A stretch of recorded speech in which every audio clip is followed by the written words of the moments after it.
il y a les 20 jours qui appartiennent à tout le monde, à toute la population.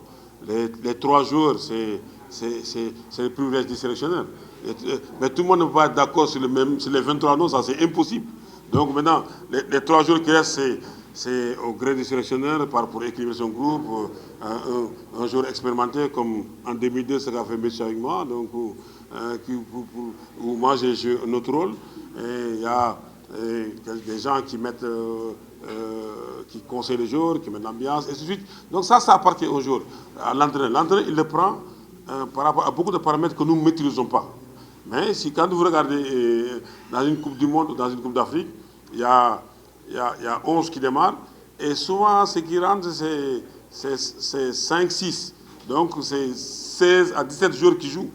Après, des fois, maintenant, les gens s'étalent sur des débats tel jour, mais souvent, vous avez vu, sauf maintenant s'il y a un match de classement à faire, ou bien l'équipe éliminée, souvent c'est là que les entraîneurs profitent pour mettre les 24 jours qui composent le jouer. Mais sinon, si vous regardez les équipes qui gagnent les Coupes du Monde ou les Coupes d'Afrique, c'est 17, 18 joueurs maximum qui jouent.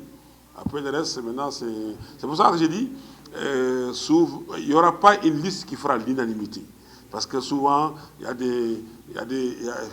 a des affections par-ci, par-là, pourquoi pas Kara, pourquoi ça réussit, pourquoi si. Alors que l'entraîneur a des données que nous ne maîtrisons pas. Par exemple, sur Salou 6, moi je pense que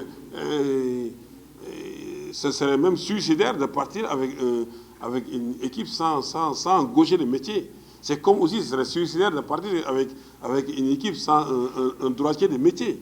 Parce que par moment dans le jeu, surtout que sur le banc il y avait les 23 jours, dans le jeu, quand un jour est sur son pied gauche, il donne plus de vitesse que quand à chaque fois il doit revenir sur son pied droit. Je donne un exemple. Donc voilà.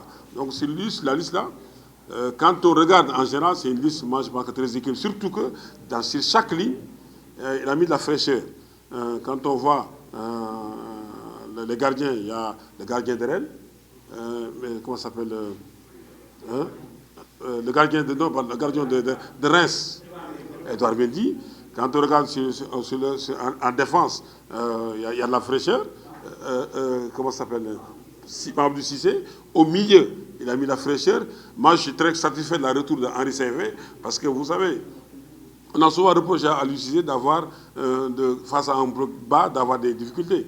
Mais ça, il l'a réglé. Il l'a réglé par le match contre le Mali et par le match contre comment ça s'appelle, Madagascar. Hein. Là, ça, on a vu une équipe avec des blocs d'équipe bas où le Sénégal a été très bon dans la transmission du jeu, dans la transmission du ballon, avec Krépin Diatta qui est devenu un détonateur de défense.